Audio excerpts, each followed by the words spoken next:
muito rica, né? A lei traz muitas novidades e sob muitas perspectivas. Nós poderíamos falar da lei sob muitas vertentes. Então, o que me pediu a comissão é que desse uma visão geral sobre a lei e depois, em outros encontros, a Comissão de Direito Internacional e Relações Internacionais vai procurar tratar de temas específicos da lei e suas ramificações, como o penal, como o tributário, com comissões específicas da OAB em outros encontros. Então, me pediu que eu desse uma visão geral e é isso que eu vou fazer aqui. De tal sorte que também é difícil dar uma visão geral em pouco tempo, porque só a lei já exigiria um curso, porque ela, mesmo na perspectiva dos princípios e fundamentos e lógica, na perspectiva geral, já traz muito assunto. De tal sorte que vou tentar, em pouco tempo, de fato, sem cometer muitos pecados e injustiças com a lei, trazer os aspectos mais relevantes, né? Pecados vou cometer, que alguns vão ficar de fora, mas é uma visão geral dos aspectos, princípios e fundamentos mais importantes, e depois, com o tempo, a comissão vai organizar outros encontros para tratar de aspectos específicos.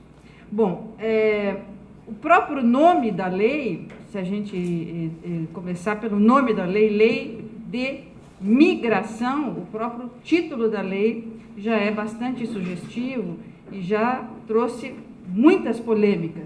Eu mesmo coloquei lá, nova lei de migração, mitos e verdades, né? É uma tentativa hoje, nesse encontro, de falarmos sobre o que há de mito sobre a lei e de verdade sobre a lei. Talvez quem já conheça a lei, como muitos aqui da comissão, que já têm, pelas conversas que tivemos, um ótimo conhecimento da lei, esse encontro possa ser produtivo, e também para aqueles que pela primeira vez estão se encontrando com a lei, o encontro também possa ser construtivo, e possa ser um bom encontro para que deste outros encontros solitários essa pessoa vai ter depois com a lei. Então, quais são os mitos sobre a lei, quais são as mentiras e quais são as verdades sobre a lei. Então, o próprio nome da lei, Lei de Migração, já é a maior novidade que o diploma legal traz. E foi muito difícil chegar a esse título, porque migração é um movimento que vem de fora para dentro. Mas a lei não cuida só dos que vêm de fora para dentro, ela cuida também dos que estão dentro e vão para fora, ou seja, também cuida dos brasileiros que estão no exterior. Então, o título da lei já é bastante sugestivo relativamente ao passado e relativamente ao presente e ao futuro, né? Porque a anterior lei, ela se tratava de uma lei que se referia ao estrangeiro. Então, nós não temos mais estrangeiros a partir dessa lei no Brasil.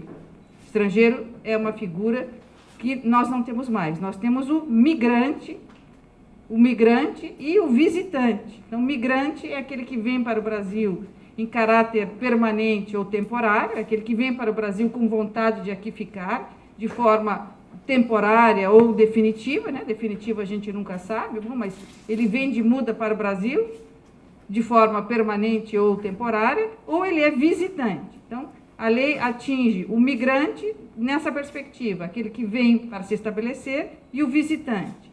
Mas a lei também atinge o apátrida, aquele que não tem pátria, por alguma razão, ele chega no Brasil sem nenhuma nacionalidade. Ele perdeu sua nacionalidade no país de nacionalidade ou no país de origem e chega no Brasil sem nacionalidade. Então, a lei também se destina a proteger, a disciplinar direitos dessa figura que é o apátrida. E a grande novidade dessa lei são os seus efeitos extraterritoriais. Então, é uma lei que tem efeitos para fora do Brasil na medida em que ela também estabelece direitos para os brasileiros que vão para o exterior. Que vão para o exterior e têm expectativas relativamente ao Brasil fora, e que depois também voltam para o Brasil, e ao voltar para o Brasil trazem as suas coisas e vão gozar de benefícios na entrada benefícios tributários e fiscais com a entrada das suas coisas. Então, ela é uma lei que tem esse título justamente porque ela atinge 4 categorias diversas de pessoas, né? O migrante, aquele que vem com o intuito de aqui permanecer de forma definitiva ou temporária. O visitante, aquele que vem só de passagem, a turismo. O apátrida, aquele que chega aqui por alguma razão sem nacionalidade. E o brasileiro que está no exterior. Então, ela é uma das primeiras leis brasileiras, porque existem outras, mas no campo dos direitos individuais, a primeira lei brasileira que tem efeitos fora do Brasil, que tem efeitos, que tem braço que atinge o brasileiro fora do Brasil, quando ele está no exterior. Então, o próprio título da lei já foi bastante criticado, mas criticou a lei, o título da lei, quem não sabia a quem a lei, ou quem não sabe a quem a lei se dirige. Bom, mas migrante é o imigrante, então, é o imigrante, a lei tem que proteger o imigrante. O imigrante é aquele que vem de fora para dentro.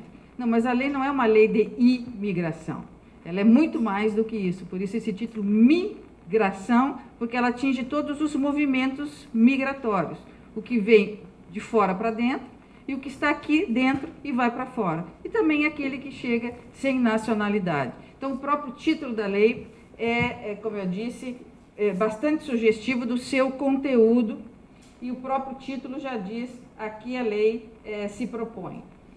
Bom, como eu disse, e também o doutor Carlos já falou, a lei é recente, ela foi promulgada em 24 de maio de 2017, ela tem uma vacatio legis de 6 meses, e entrará em vigor, portanto, em 24 de novembro de 2017.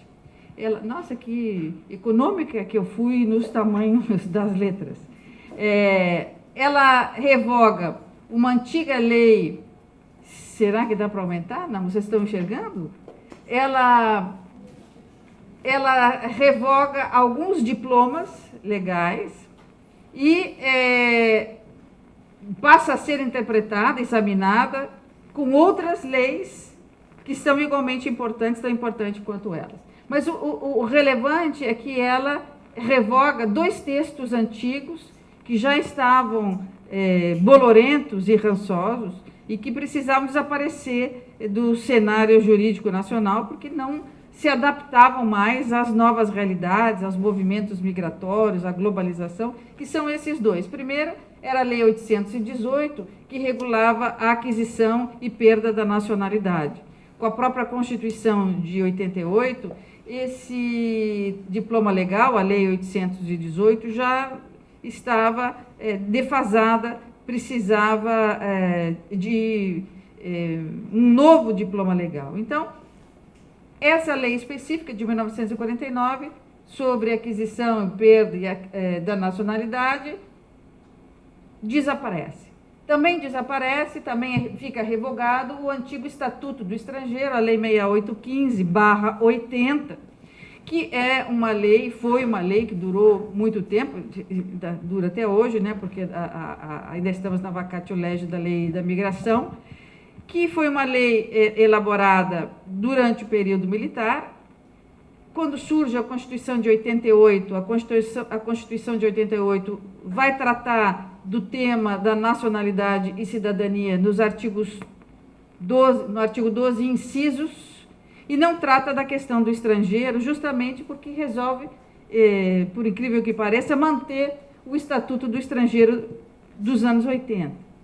Então, a Constituição de 88, ela vai enfrentar o tema da nacionalidade, como se adquire e perde a nacionalidade, e a questão da cidadania, ou seja, a nacionalidade originária e derivada no artigo 12, não se alonga além do artigo 12, não entra na questão do estrangeiro, porque acha por bem deixar a questão do estrangeiro como estava tratada na Lei 6815/80, que até era recente, porque a Constituição era de 88, o Estatuto era de 1980.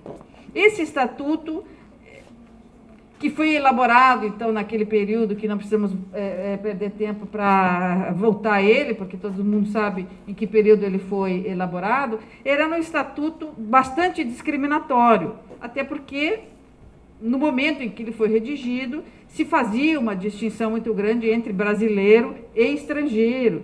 Se tinha todo um medo do estrangeiro, da questão do comunismo, e do estrangeiro que não podia isso, não podia aquilo, não podia entrar nas empresas de radiodifusão, não podia comprar terrenos limítrofes ao Brasil, enfim, e há ainda inúmeros campos das atividades empresariais, campos nos quais os estrangeiros não poderiam adentrar. Então, esse é um código bastante restritivo e que estabelece uma diferença enorme entre quem é brasileiro e quem é estrangeiro. A tendência atual do direito internacional, do direito das gentes, é não se fazer distinção entre quem é nacional e quem é estrangeiro. Quer dizer, hoje, quanto mais democrático, mais moderno é um país, mais igualitários são os direitos entre quem é nacional e quem é estrangeiro. Então, esse estatuto estava bastante antigo e bastante fora de moda, na medida em que há um campo enorme de atividades. O artigo 106 é um artigo do estatuto que traz um campo enorme de atividades no qual o estrangeiro não pode entrar e que são atividades reservadas ao brasileiro nato. E depois uma série de dificuldades para a obtenção dos vistos, dos papéis. Então, era um diploma legal que já se ansiava pela modificação há muito tempo. E a lei de imigração, portanto, revoga a lei 6815/80.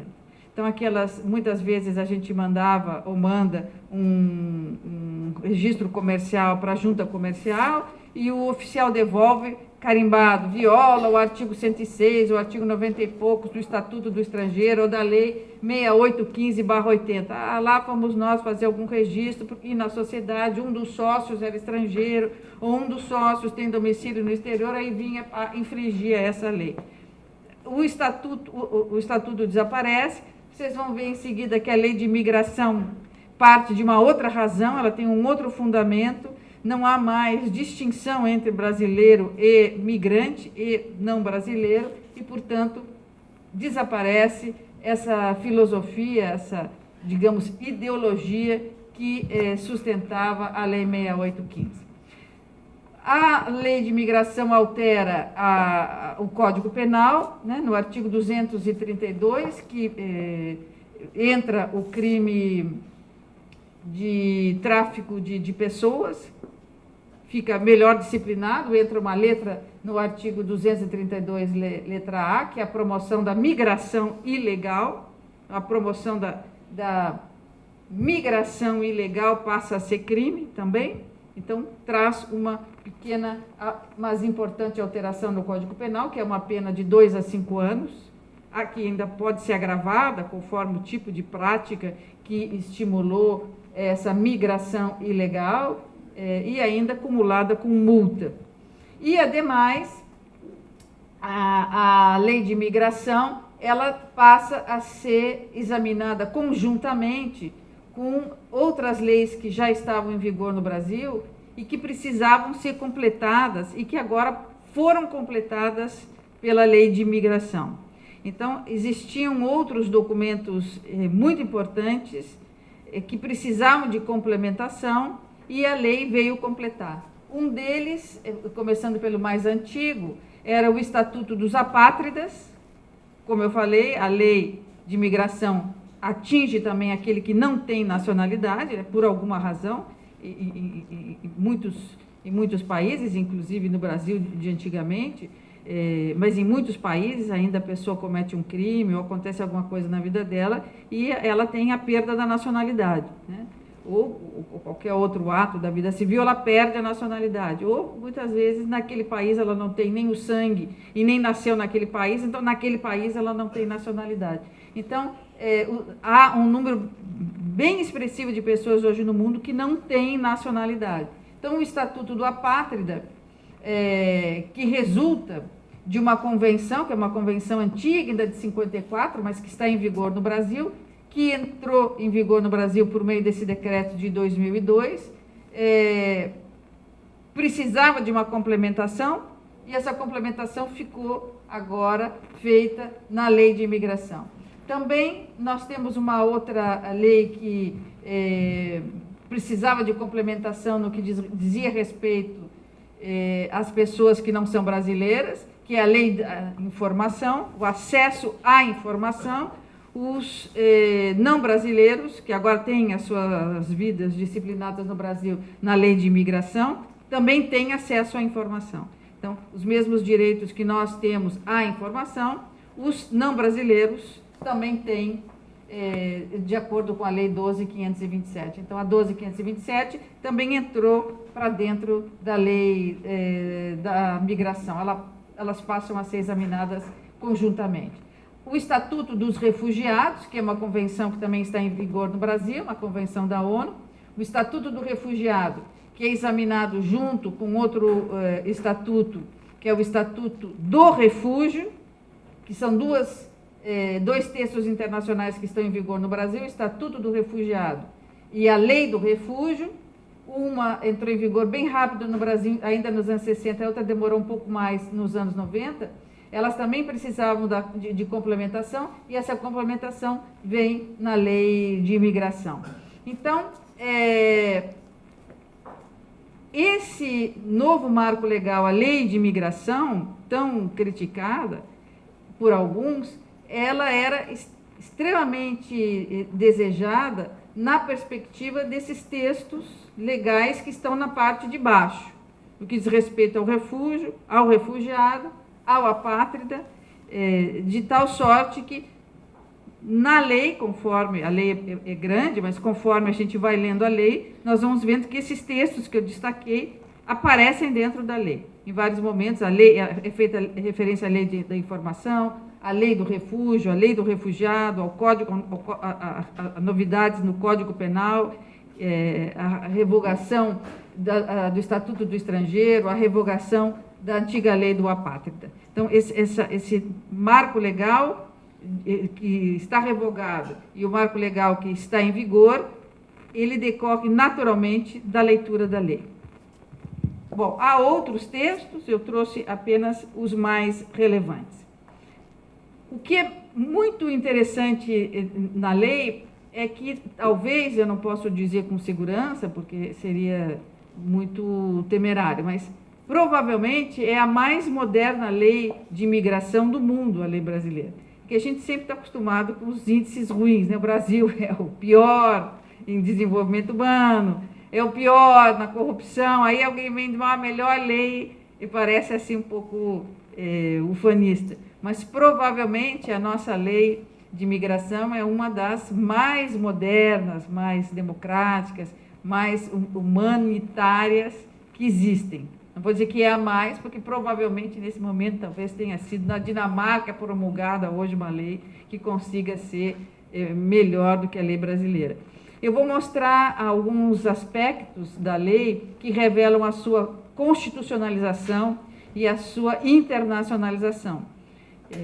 Muitos princípios expressos, nem vou falar dos implícitos, mas os princípios expressos da Constituição Federal, que nós estudamos lá na perspectiva do direito internacional e achávamos, bom, isso são princípios da Constituição que nunca vão sair do papel. Nós vamos ver que eles agora saem do papel e vão aparecer de forma concreta numa lei, e que é uma lei que se destina à aplicação em casos concretos, que são esses casos nos quais a pessoa vem para o Brasil de forma temporária ou de forma permanente, ou vem sem nacionalidade, ou o brasileiro que vai para fora. Então, nós vamos ver como ela é uma lei que traz para ela princípios da Constituição, então ela se constitucionaliza, né?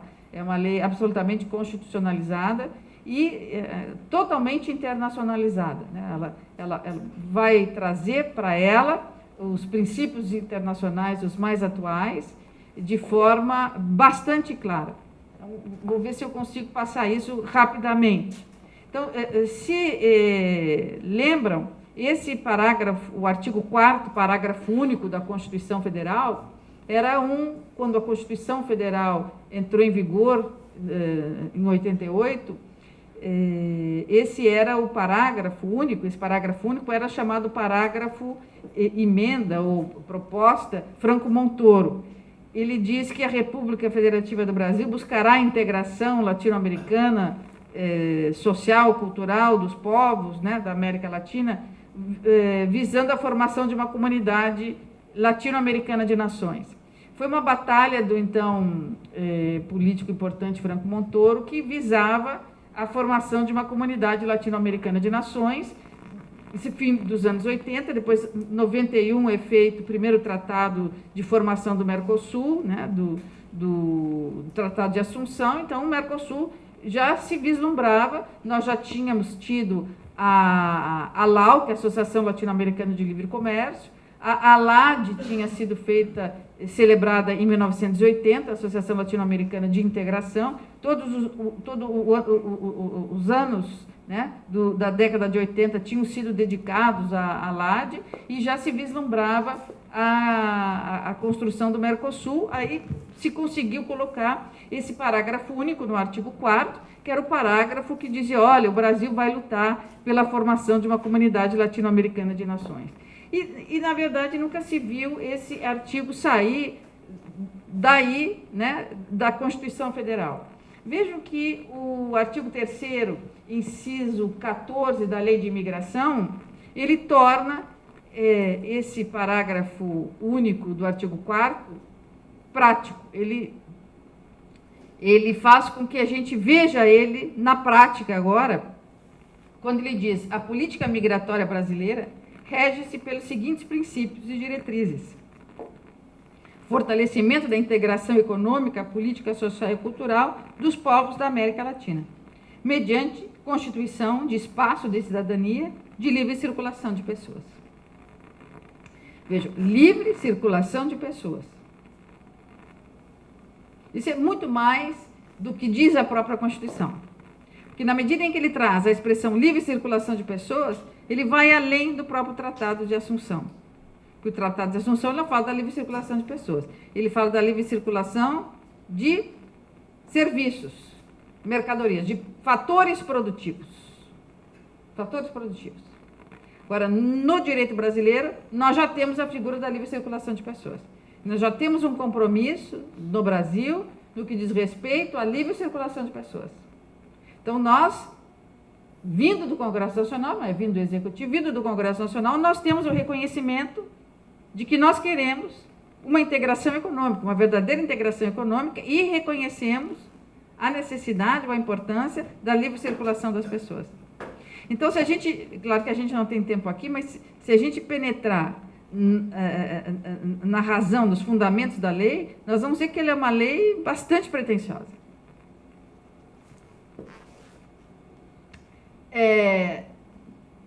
A Constituição Federal também fala da cooperação entre os povos para o progresso da humanidade. É um dos princípios que estão lá no artigo 4º, é o inciso 10, é o inciso 9, que estava lá, né, cooperação entre os povos para o progresso da humanidade. Ficou bonito na Constituição lá, no artigo 4º, né? Aqui tem vários incisos, ficava bonito. Agora, olhem como ele aparece no artigo 3º, inciso 15 da lei. Cooperação internacional com estados de origem, de trânsito e de destino dos movimentos migratórios, a fim de garantir-se efetiva proteção aos direitos humanos do imigrante. Então, é algo bastante concreto. Então, é preciso uma cooperação com os países de origem, seja de nacionalidade, seja de saída, né, de nacionalidade ou de origem do migrante, visando a melhor proteção daquele migrante em território brasileiro. Então, é uma constitucionalização, traz o princípio para dentro da lei. Bom, o artigo 5º da Constituição Federal, ele é aquele enorme com os princípios e garantias fundamentais das pessoas, nossas, brasileiras. Tá? Que traz aqueles incisos todos, com todos os nossos direitos e garantias fundamentais.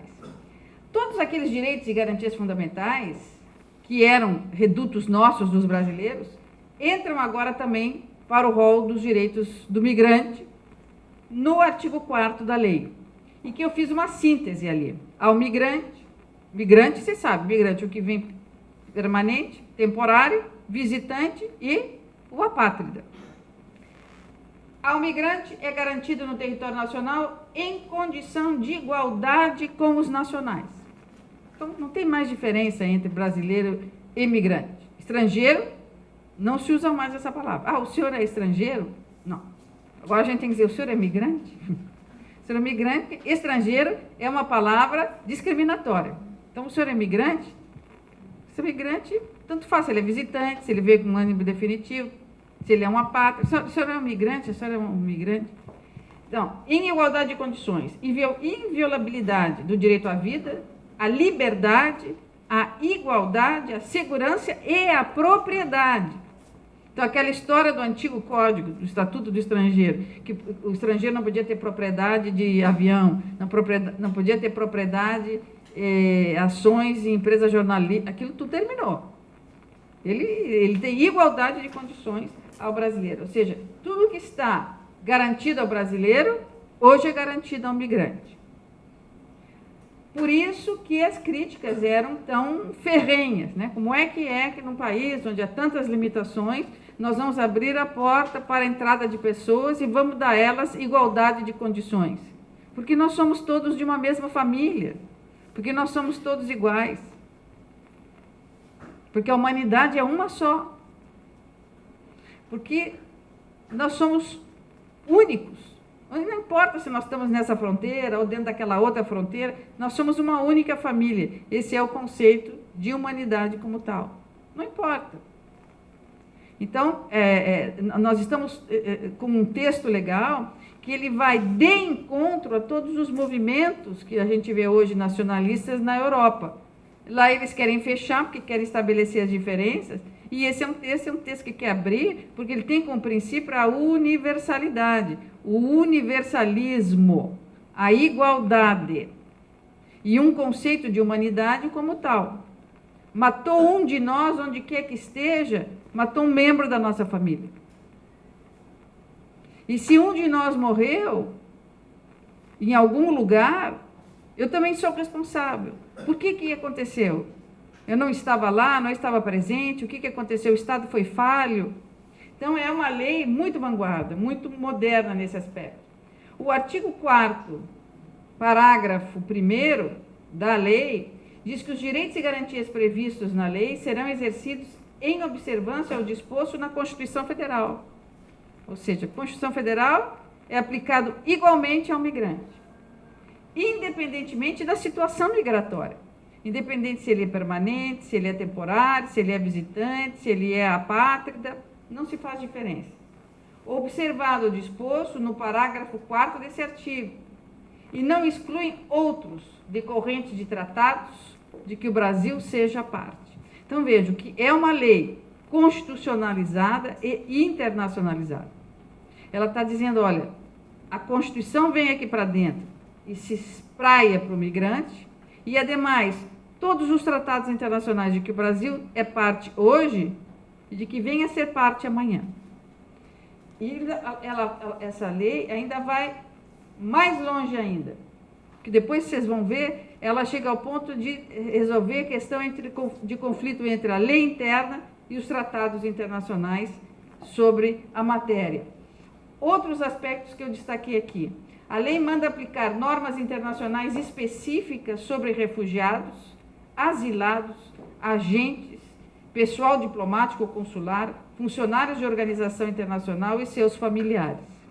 Então, ela, em alguns momentos, ela inclusive abre para além daquele conceito de migrante que eu me referi. Ela vai tratar, inclusive, chega até aos familiares dos funcionários diplomáticos.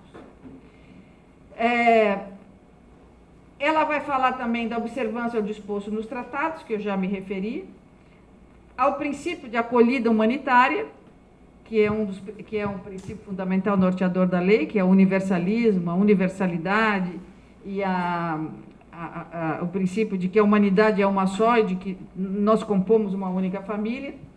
Esse princípio, que é um princípio de direito penal internacional, que é a garantia do direito à reunião familiar, esse é um princípio pelo qual nós, o direito internacional, vínhamos, na perspectiva penal, lutando há muito tempo e conseguimos fazer ele entrar para dentro da lei.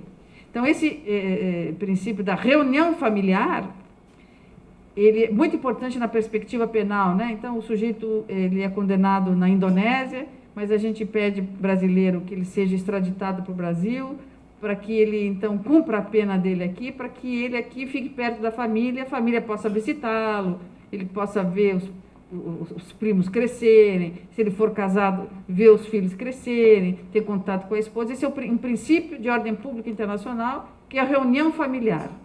E que, muitas vezes, o país onde o indivíduo está cumprindo a pena é tão ditatorial, tão cruel, que nega o princípio da reunião familiar, né?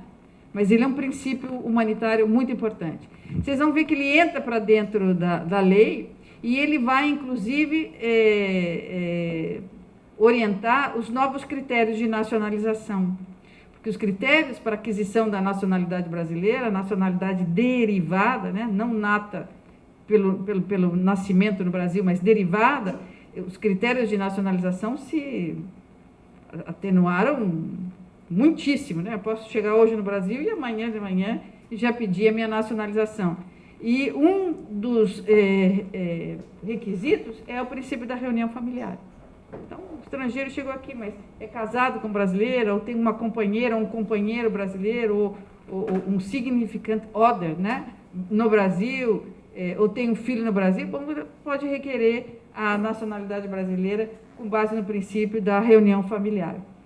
A igualdade entre migrante e nacional, esse é um princípio que eu venho batendo desde o início hoje aqui, que é o acesso igualitário e livre do migrante a todos os serviços e programas, benefícios sociais, bens públicos, educação, assistência jurídica integral, pública, trabalho, moradia, serviço bancário, seguridade social. Vocês vão dizer, mas tudo isso está na lei? Tudo isso está na lei. É por isso, ou por essas razões, que os que criticam a lei. Quer dizer, mas o brasileiro já não tem saúde, já não tem seguridade, já não tem educação, já não tem nada, ainda vem os migrantes e sim, ainda vem os migrantes, ainda tem. Ou seja, a gente ainda tem que trabalhar mais, tem que ter um Estado melhor, um Estado, né, menos corrupto, ou seja, mais provedor, mais leve, porque sim, nós vamos ter que acolher essas pessoas, dando a elas acesso aos bens públicos, educação, etc., em igualdade de condições. Bom, como é que isso tudo vai ser feito? É o que a gente conversava aqui, eu e o Carlos, os membros da comissão. Bom, a lei vai ser depois objeto de decretos e regulamentos que vão vir na sequência. Como é que isso tudo vai ser feito? É um cenário que vai se descortinar, mas as críticas estão aqui. Eu também não sei como a gente pode receber alguém em casa, né? E não deixar a geladeira aberta. Eu me lembro que eu morei na Itália há muitos anos e eu alugava um apartamento, um quarto, no início eu alugava um quarto numa casa e tinha uma outra amiga brasileira, que somos amigas até hoje. Não sei se vocês conhecem, uma grande romanista, chama Maria Vital da Rocha, é uma professora lá no Ceará. E a professora Maria alugava um quarto no apartamento de cima. E chegando no fim de semana, a dona da casa da Maria viajava. Aí ela desligava a geladeira, desligava o forno micro-ondas, desligava a eletricidade numa parte da casa e deixava ela ali. Então eu pensava, mas que tipo de criatura é essa, né? Porque ela acolhia a estrangeira, né? A estrangeira pagava ali um aluguel do quarto, mas que dava acesso a tomar banho, a ir no banheiro, a ter as coisas na geladeira, e chegar no fim de semana ela desligava, não dava acesso à geladeira, as coisas, por economia. Então, eu penso que é mais ou menos isso. Então, você quer receber o estrangeiro, mas a estrangeira não tem direito à educação, não tem direito ao hospital, não tem os mesmos direitos. Então, não é acolhida. Essa vizinha, essa minha vizinha de cima, a padrona de casa da professora Maria, não era uma padrona de casa, era uma exploradora, uma maluca, era uma autoritária, mas não era uma pessoa que abrisse as portas para receber ninguém. Não deveria nunca receber ninguém. Então, se a gente quer receber, ou a gente recebe no todo, ou não recebe. Então, diz, olha, que a nossa política é não receber, por quê? Porque não podemos oferecer. Agora, na medida em que a gente elabora uma lei e diz que ela tem como base a universalidade, e todos esses princípios humanitários e diz, mas não tem acesso, não vai se registrar e vai fazer diferença, então é um engodo, é uma enganação. A lei não, ela abre a porta e abre a porta mesmo. E diz, olha, a gente vai receber, nós vamos receber no todo. A livre circulação, que eu já falei, que é uma grande novidade e importante, uma grande novidade da lei, muito importante, o princípio da cooperação internacional. Os efeitos extraterritoriais da lei, né? A lei tem efeitos extraterritoriais, eu já referi que é atingir os brasileiros que estão no exterior.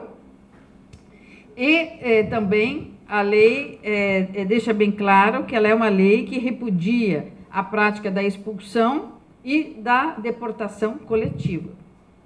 Então, nem precisava, poderia silenciar nesse aspecto, porque ela vai tratar depois das hipóteses de expulsão e deportação, mas, bem no início, no artigo 3º, ainda quando ela trata dos princípios fundamentais, ela diz, olha, essa lei é uma lei que repudia as práticas de expulsão e deportação coletivas, que é justamente o que está acontecendo em algumas outras partes do mundo.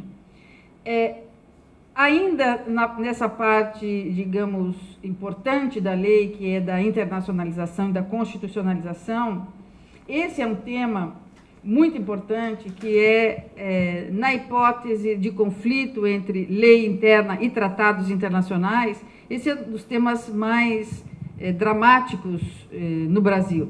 Ainda 3 semanas atrás, num congresso que houve aqui em Florianópolis, o maior de direito internacional, que esse ano foi organizado até pela Universidade Federal de Santa Catarina, que foi organizado aqui em agosto, a conferência inaugural foi feita pelo ministro Rezec. E o tema que ele escolheu, alguém aqui estava naquele congresso de direito internacional, que quem organizou foi a Academia Brasileira de Direito Internacional e sediado esse ano pela Universidade Federal de Santa Catarina. A conferência inaugural foi feita pelo ministro Rezec, então, ex-ministro do Supremo, e que foi juiz da Corte Internacional de Justiça da ONU. O tema que ele escolheu foi esse. E interessante que ele não falou da lei de imigração. Ele enfrentou o tema dos conflitos entre lei interna e tratados internacionais. E ele tratou de uma perspectiva clássica. Ele disse, olha, ainda no Brasil prevalecem as leis internas sobre os tratados, porque a lei interna é manifestação última da soberania nacional, e a Constituição Federal, que deveria definir esse tema, não define de forma clara, portanto, ainda prevalece a lei interna sobre os tratados internacionais. Exceção feita ao Código Tributário Nacional, porque o Código Tributário Nacional tem um artigo específico que diz que na hipótese entre conflito da lei interna, né, nascida do Congresso Nacional, e um tratado internacional tributário, prevalecem os tratados de caráter tributário.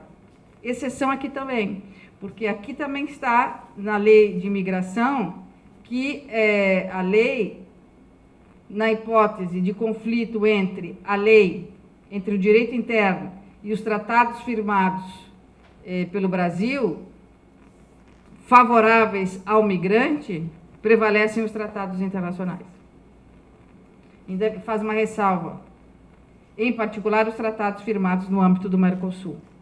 Claro, porque ela tem esse viés do Mercosul, que é essa livre circulação de nós que estamos aqui no Cone Sul, porque depois ela vai entrar também na questão dos residentes transfronteiriços. Então, como ela vai regular também os residentes transfronteiriços, ela vem com esse viés forte da integração latino-americana. Então, não só ela trata da questão dos conflitos entre a lei interna e os tratados internacionais, como ela diz, em particular, os tratados firmados no âmbito do Mercosul. Então, no que diz respeito à migração, prevalecem os tratados internacionais ser mais protetivos ao migrante. Também há essa mesma regra no campo da propriedade intelectual. Né? No campo da propriedade intelectual também prevalecem os princípios advindos do direito internacional da propriedade intelectual, se mais favoráveis ao titular do direito do que o direito interno. Então, essa é uma grande novidade que eu acho que é muito bem-vinda sobre a internacionalização da lei. Essa também acho que não pode passar em branco, que é uma grande novidade da lei, é a menção ao Tribunal Penal Internacional num texto legal interno brasileiro, né? Que é no momento em que a lei trata do tema da expulsão. Mais para frente eu vou em seguida falar sobre a expulsão. A expulsão é quando a gente expulsa um migrante que está no Brasil com a sua documentação, porque ele cometeu um crime em território brasileiro. Então, o expulso é aquele migrante que está no Brasil e que se comportou mal, né? Então, é como se fosse expulso do colégio. Então, se a gente expulsa alguém do colégio, quando aquele aluno cometeu uma irregularidade, um ato que ele não deveria ter cometido. Então, a gente expulsa o garoto do colégio. Então, o imigrante é a mesma coisa. Ele é expulso do Brasil quando ele comete um crime. E, ao cometer o crime, ele é expulso e ele é proibido de retornar. Então, a mesma coisa que a expulsão do colégio. Então, ele é proibido de retornar. Essa proibição pode ser para sempre, ou essa proibição pode ser só por 1 ano, por 2 anos, por 10 anos, depende do crime que ele cometeu. Então, a lei vai disciplinar as hipóteses, que crimes são esses, né? Não é qualquer bobagem, são para expulsar, tem que ser um crime disciplinado na lei, são crimes contra a vida, contra a honra, e lá pelas tantas, a lei vai dizer, poderá dar causa à expulsão, a condenação com sentença transitada em julgado relativa à prática de crimes contra a humanidade. Então, vai lá e põe genocídio, crime contra a humanidade, crime de guerra, crime de agressão, nos termos definidos pelo Estatuto de Roma do Tribunal Penal Internacional, que está em vigor no Brasil por conta do decreto lá de 2002. Então, trouxe para dentro da lei um conceito maior de crimes do que simplesmente aqueles do Código Penal. Só também aquele que aqui tiver, que cometeu um daqueles crimes, e olha que os crimes contra a humanidade é um conceito super vasto, porque aí vai entrar estupro, sevícia, aí nós vamos entrar num conceito de crimes bem mais amplo que aquele do Código Penal. Então, as hipóteses de expulsão são, no que diz respeito à prática de crimes, maior do que aquela do Código Penal. Bem, extrapolada essa primeira parte, né, que é a parte que nós vimos do quanto a lei se constitucionalizou e se internacionalizou, e quanto ela trouxe para o Brasil de modernidade no que diz respeito às suas relações com o direito internacional, e qual é a sua lógica, a sua razão a universalidade, a igualdade, e é o princípio fundamental de que a humanidade é uma família só. Então, as críticas que se fazem à lei são críticas que não levam em consideração essa fundamentação. Então, se nós queremos uma outra lei, e pode a sociedade democraticamente querer uma outra lei, ela tem que partir, então, do fato de que esses princípios, a universalidade, a igualdade e a humanidade, né? Não a humanidade no sentido de eu sou humano, eu sou menos humana, não. A humanidade no sentido de uma família única não é aquilo que o Brasil pretende nesse momento. Então, nós podemos partir para uma outra lei, que não precisa ser aquela que havia, né? Aquele contexto do Estatuto do Estrangeiro, pode ser algo intermediário. Mas nós partimos, vejam, de algo muito restrito para um texto legal que não há em nenhum outro país no mundo hoje, podendo essa afirmação estar equivocada e ser muito exagerada, de forma muito abrupta, né? Então, as críticas vieram dessa abertura que foi feita de forma muito rápida. Mas houve muita discussão no Congresso Nacional, houve muitas audiências públicas, e esse foi o texto que, como mesmo destacou o Carlos, houve muitos vetos. Se a gente pegar a lei, mesmo depois que chegou na mesa do presidente da República, são muitos vetos, né? São muitos e muitos e muitos e muitos vetos. Um dos vetos importantes era o fato de que se previa na lei, inclusive, o direito de voto do migrante. e o direito de voto acabou sendo vetado. Ele, por hora, não tem direito, tem todos os direitos de cidadania, de se manifestar e tal, mas ainda não tem direito de voto. Então, a lei também, até o último momento, foi objeto de muitos vetos. Vamos agora a uma parte mais técnica para ver o que pontualmente mudou, o que ela traz, agora não de princípios e fundamentos, como nós vimos, constitucionais, de direito material substancial, mas o que ela traz na prática de mudanças. Como eu disse, ela tem efeitos territoriais e extraterritoriais, ela trabalha com essas categorias, né, o migrante, o visitante, o emigrante e o apátrida. Então, ela é um texto enorme, né? Estudar toda a lei é bastante difícil, porque ela vai pegar essas 4 categorias de pessoas. Na sua lógica está a não discriminação da migração, como eu disse no início, e o repúdio, a prevenção a qualquer tipo de xenofobia, racismo e qualquer forma de discriminação. Então, isso eu já tinha me referido. As novidades, eu também acho que já tinha me referido, a acolhida humanitária, conseguir fazer com que um número menor, mas assim, desapareça a entrada irregular. Então, é uma lei democrática, é uma lei igualitária, é uma lei confortável para que não entre mais e fiquem irregulares. É para entrar e se regularizar. A facilidade de entrada, não é tão fácil assim, porque tem os vistos, mas entrou, conseguiu os papéis, é a maneira como as autoridades querem que a pessoa fique aqui. Então, entrou, vamos fazer os papéis, né? Vamos fazer os papéis para que se tenha uma ideia exata de quantos são, do que eles precisam, para que a política possa ser definida por meio de decretos e regulamentos. Garantia de direito da reunião familiar, que eu já falei, acesso igualitário, aí a proteção do brasileiro no exterior, e também esse último que eu coloquei, que a lei destaca, todas as autoridades que doravante, isso será depois objeto de regulamentação específica, mas aparece na lei que as autoridades, desde a Polícia Federal, as autoridades administrativas, que vão tratar com o migrante, devem ter a maior paciência e cuidado para procurar entender o migrante, qualquer que seja a sua língua. Então, eles têm direito de se expressar qualquer que seja a sua língua. Então, esse é uma novidade da lei, né? Então, que eles possam se expressar e que, na falta de entendimento, eles têm direito a que seja chamado alguém que os entenda, para que eles possam se expressar e obter do Brasil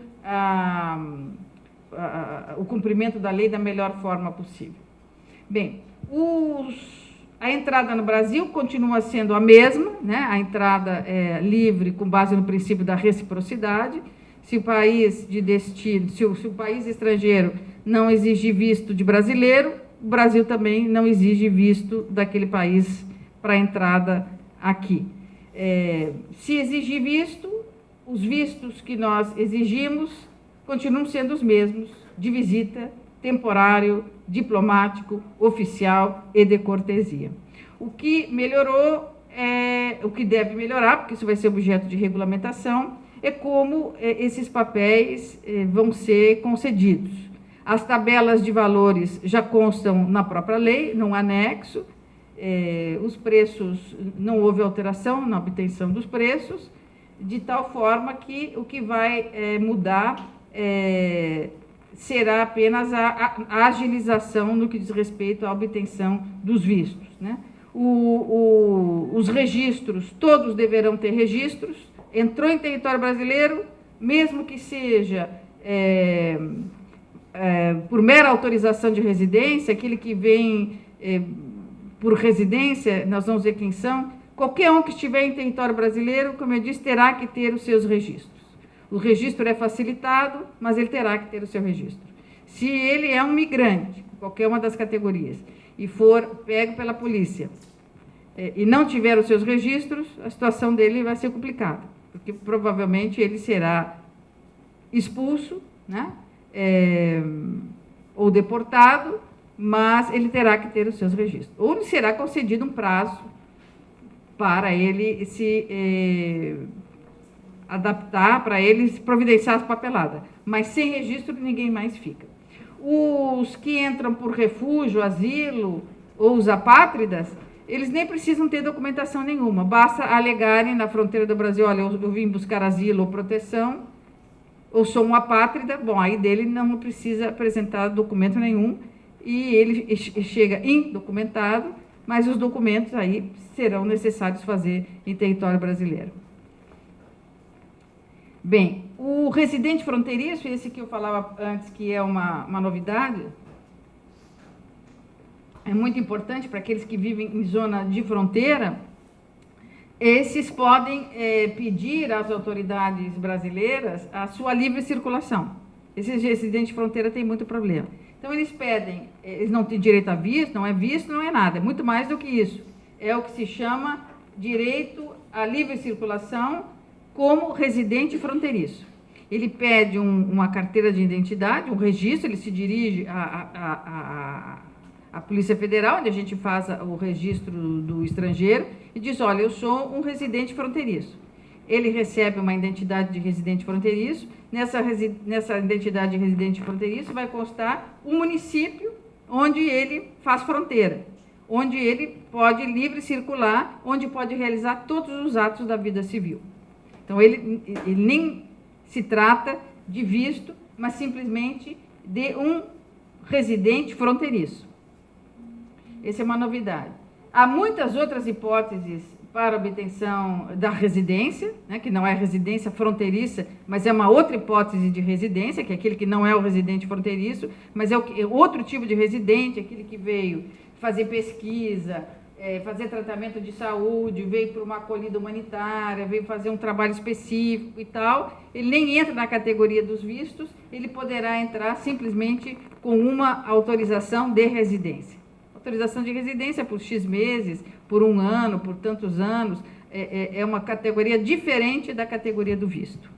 Isso também é uma novidade, porque são muitas as hipóteses, até reunião familiar, são muitas as hipóteses, muitas as hipóteses, e essa residência, então, é uma espécie de visto, mas não chega a ser um visto. É muito mais facilitado do que a obtenção do visto. Bom, também há o impedimento de ingresso, né? Agora, as hipóteses de impedimento de ingresso é aquele que requisitou o visto, ou requisitou ser um residente fronteiriço, ou requisitou uma permissão de residência e teve negado. Então, teve negado, a lei expressamente elenca as hipóteses em que ela vai negar. Veja que, novamente, ela vai fazer menção, vai começar com menção às hipóteses de praticou crime contra a humanidade. Então, esse sujeito já não entra. Então, se algum governante brasileiro prometer aqui abrigo, asilo, entrada para algum que cometeu crime contra a humanidade, dizer, não, foge para cá que a gente te dá guarida, aqui já não dá. Já por lei, ele já não pode.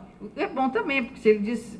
Se algum desses desavisados vier pedir para o presidente, ele vai dizer, olha, eu gostaria de te oferecer abrigo aqui no Brasil, mas não posso, porque tem uma lei específica, então não posso te oferecer. Então, a lei, na verdade, serve também para ajudar o nosso governante a se safar de um pedido indesejado de asilo para esse tipo de pessoa.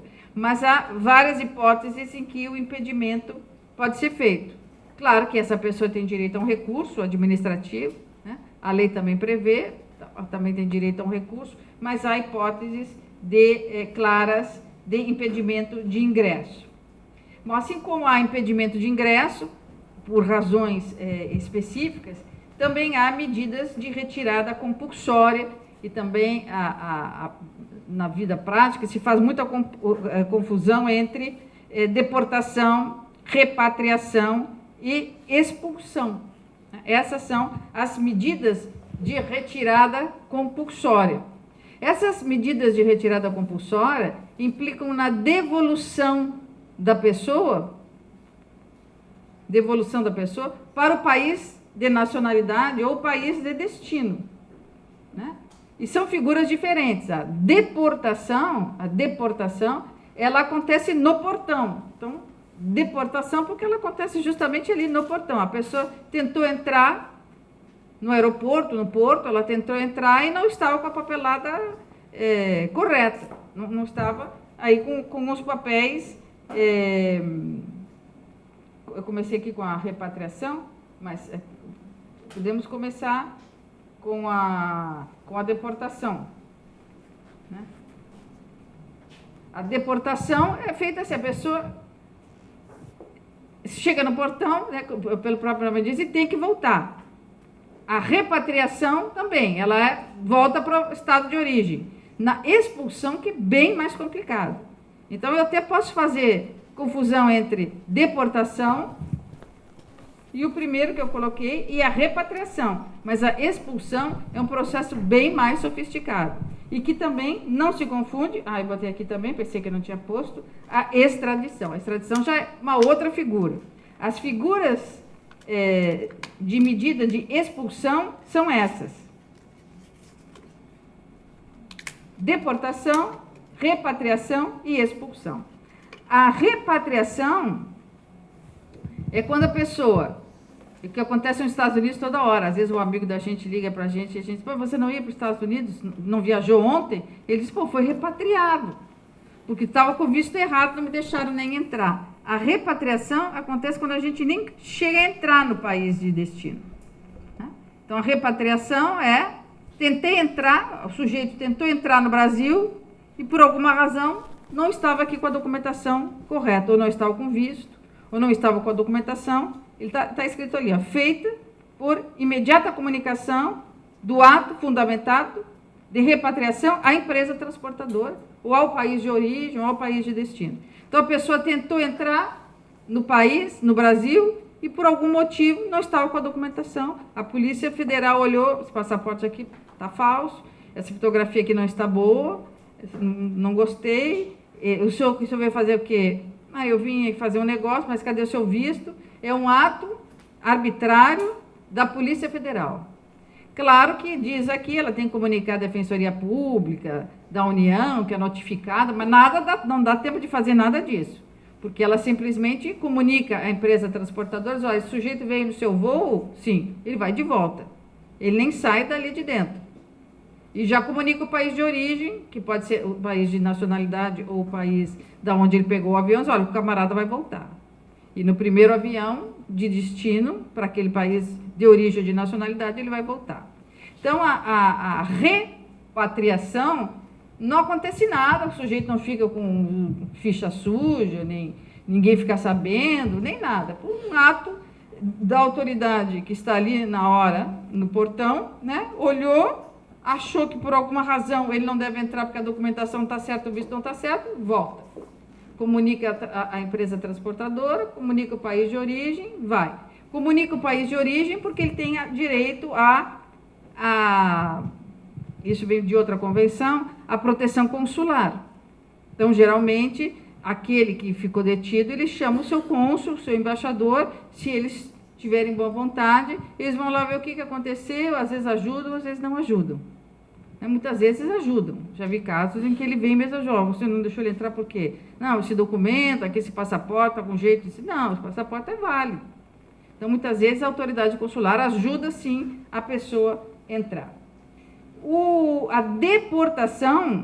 deportação acontece que o sujeito já entrou, já está aqui, mas por alguma razão a Polícia Federal pegou, ele não está com os papéis em ordem. Então, a Polícia Federal vai dar a ele um prazo para se organizar, ou, passado esse prazo, vai mandar ele embora. Ou já vê que nem adianta mais dar prazo para ele, já manda ele embora. Então, a deportação resultado de uma situação migratória irregular. Então, a deportação significa que o sujeito já entrou, já está aqui, já se adaptou, mas foi pego em situação irregular. Também é objeto de acompanhamento da Defensoria Pública, etc. A expulsão, aí já é, como eu disse antes, mais complicado. porque a expulsão implica na prática de crime, é aquele que foi expulso da escola. Então, a expulsão, ele está com os papéis tudo certo, está tudo bonitinho, tudo certo. Só que ele cometeu um crime. E ao cometer um crime, então, o juiz determina, pelo tipo de crime que ele cometeu, que ele seja expulso do Brasil. Então, muitas vezes, diz, olha, não vai nem cumprir a pena aqui, o senhor vai imediatamente embora para o seu país.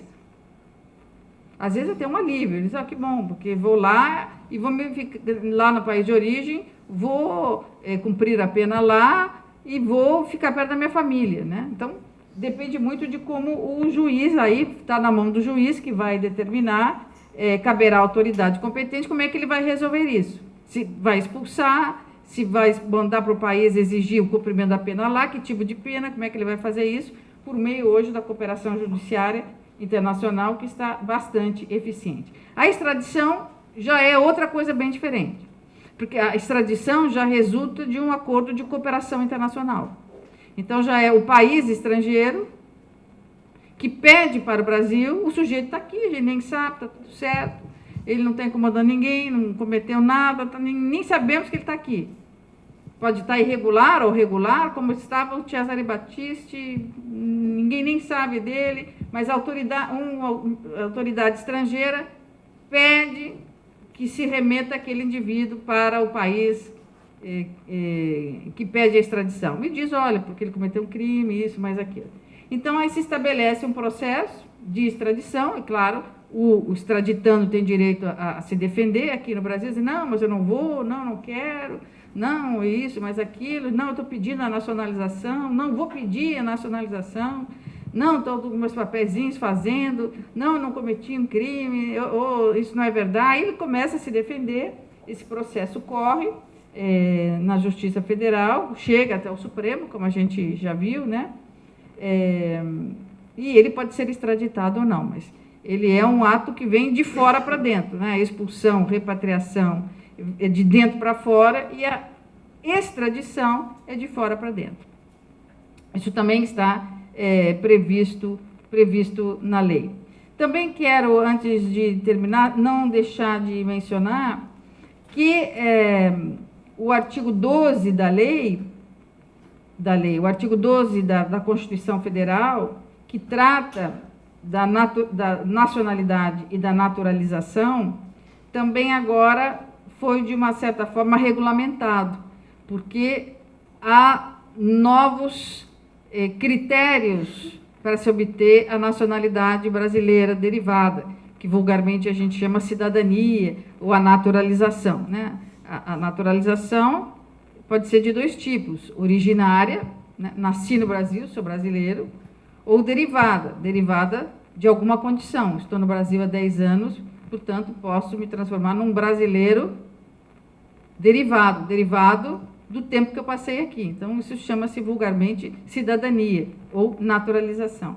Então, a Constituição Federal, no artigo 12, já trata de quem é brasileiro nato e quem é brasileiro naturalizado. Hoje, a nova lei, ela traz outras condições. Ela não, evidentemente, nem poderia revogar a lei, a Constituição Federal, mas ela traz outras condições para se obter a nacionalidade, ou seja, a naturalização brasileira, ou seja, a nacionalidade derivada. A nacionalidade continua sendo a mesma, né? Quem nasce no Brasil, brasileiro é.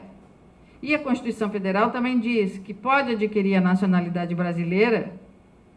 Então, a Constituição Federal, artigo 12, inciso 1, diz, é brasileiro nato, inciso 1, aquele que nasce no Brasil, é o critério do solo.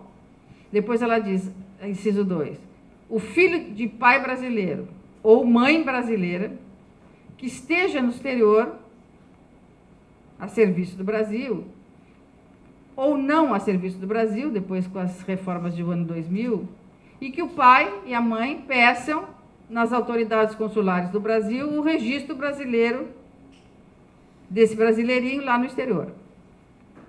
Então, o filho de pai ou mãe brasileiro no exterior, que é registrado numa embaixada ou num consulado lá no exterior do Brasil. Então, ele quando volta para o Brasil, ele diz, mas eu fui registrado lá na embaixada, eu quero também a minha carteirinha de identidade, meu RG brasileiro. Ele é brasileiro, que nasceu de pai e mãe, ou um ou outro, ou ambos no Brasil, brasileiros, no exterior, mas foi registrado numa repartição consular brasileira no exterior.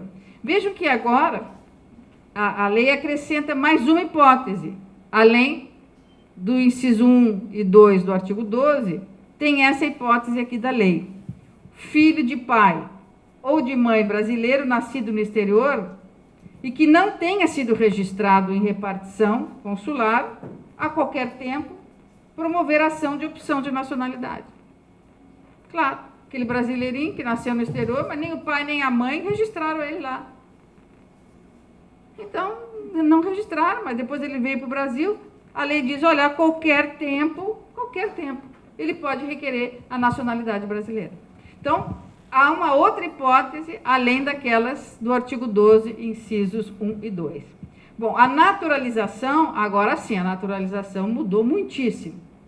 Como eu digo sempre, qualquer um pode ser cidadão brasileiro daqui para diante. Claro, nós vivemos numa família que é a humanidade, e veio para cá, tem bom comportamento, quer ser brasileiro, não cometeu nenhum crime grave transitado em julgado, ou se cometeu, se recuperou, isso é bacana, porque se cometeu, mas se recuperou, pode requerer a cidadania.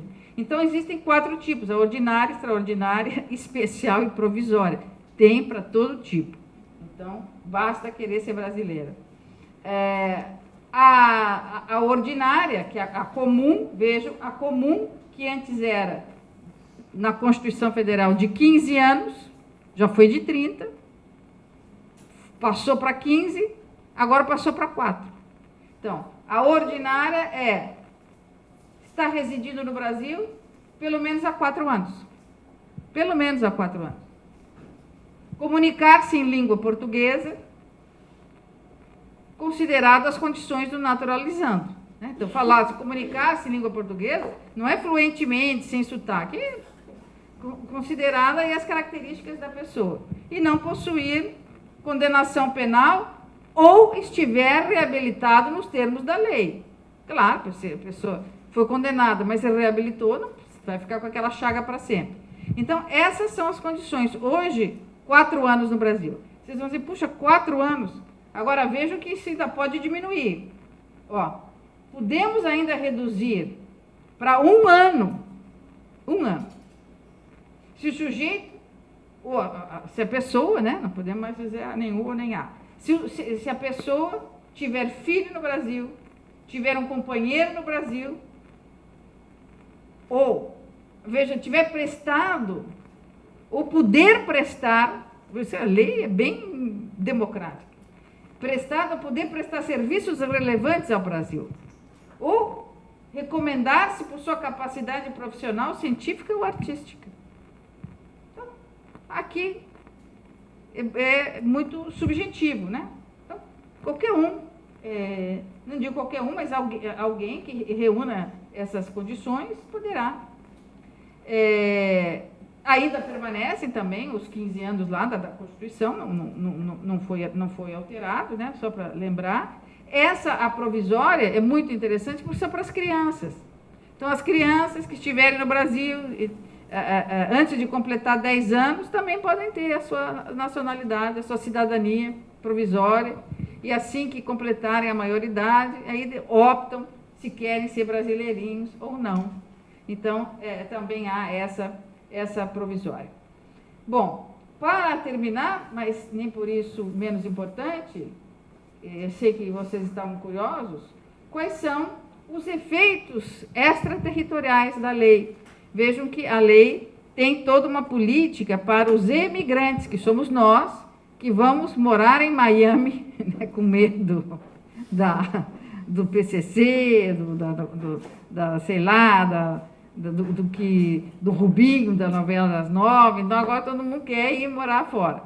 Então, há toda uma política de proteção do brasileiro no exterior, que já existia por meio das convenções de proteção e assistência consular nossa no exterior, mas que as pessoas dizem, não funcionavam tão bem. Bom, então agora elas têm que funcionar porque nós temos uma lei, que é a lei da migração, e que tem todo um setor dedicado ao imigrante, né? E que é bastante audaciosa. Vejam lá, promoção de condições de vida digna, por meio, entre outros, da facilitação do registro consular, da prestação de serviço consular relativo às áreas de educação, saúde, trabalho, previdência, promoção de estudo, tal. Bom, tudo isso vai ser regulamentado a partir de novembro. Como é que isso vai ser feito, não sei, mas as autoridades consulares deverão agora estar muito mais atentas aos imigrantes. O que é bastante interessante são os direitos dos brasileiros quando eles vêm do exterior para cá. Vejam que todo imigrante que decidir retornar para o Brasil, ele poderá trazer para o Brasil, com isenção de direitos de importação de taxas aduaneiras, os bens novos ou usados que ele adquiriu e gozou deles no exterior, dentro de uma moderação, né? Não vai ele querer fazer um tráfico de bens de lá para cá. Mas aqueles containers de bens, dos seus livros, dos seus discos, das suas roupas, da sua cama, dos seus bens móveis, ele poderá trazer com isenção das taxas de importação e das taxas aduaneiras. E também, isso o Brasil já vinha fazendo, mas agora está em lei, toda essa questão referente à proteção do estrangeiro no Brasil, em caso de ameaça, de guerra, de calamidades públicas. Bom, isso o Brasil sempre fez muito bem, né? Até porque conta com um exército que é muito eficiente e eficaz nessas tarefas, mas agora está na lei, regulamentado, está na lei previsto, deverá estar melhor regulamentado por leis satélites, né? Porque essa vai ser uma lei mãe, cercada de pequenas leis importantes, regulamentos satélites, que vão acontecer e aparecer a partir de novembro. Mas é muito interessante essa reivindicação que os brasileiros tinham quando voltam do exterior, que é poder trazer as suas coisas com isenções e facilidades aduaneiras e tributárias. Toda essa parte relativamente à política de auxiliar os estrangeiros no exterior, já havia, mas ainda era bastante deficiente, né? Sobretudo as mulheres se ressentem muito quando querem sair com seus filhos e têm medo que os pais vão atrás das crianças, ou os homens, né? Mais as mulheres que estão no exterior, e sentiam falta de uma proteção dos cônsulos ou dos embaixadores. Não havia ali um representante do Ministério Público que as pudesse orientar. Então, agora, essas orientações elas deverão ter por força da assistência consular externa, que deverá ser mais ampla, né? Em caso de vinda dos corpos, das pessoas que morreram no exterior, muitas vezes a família não tem como trazer, como fazer a tramitação. Isso tudo agora deverá ser regulamentado. Esperemos que com o tempo que a gente ainda consiga ver, né? Que estejamos ainda vivos para ver, mas isso está previsto para acontecer ainda no tempo. Como vocês viram, como eu disse no início, é bastante polêmica, né? Há os que dizem que a lei trouxe mais problemas do que soluções, mas já dizia o Lord Denning, que era uma figura importante da justiça inglesa, tem quem encontra solução, tem jurista que encontra solução para cada problema, e tem aqueles que encontram problema para cada solução. Então, por hora, há muitos que estão encontrando problemas para essa lei, mais do que soluções. Vamos ver o que acontece na prática. Mas a ideia mesmo é melhorar a vida dessas pessoas, né, que acabam cruzando fronteiras tão perigosas, e a percepção de que a terra é para todos, não importa onde essa terra esteja, e que se uma pessoa vai de um lugar para o outro, deixa tudo para trás, ela vai com uma única intenção, né? Ninguém deixa tudo para trás se não for com a única intenção de buscar uma salvação dela própria, uma vida melhor para a sua família. Ninguém deixa tudo se não for buscando algo em salvamento dela, né? O salvamento da sua alma, da sua moral, dos seus afetos ou da sua expectativa de vida. Então, é justo e correto que ela seja bem acolhida e que ela possa até encontrar meios de poder fazer o caminho de volta. Então, essa é a visão que essa lei, pelo menos, tem.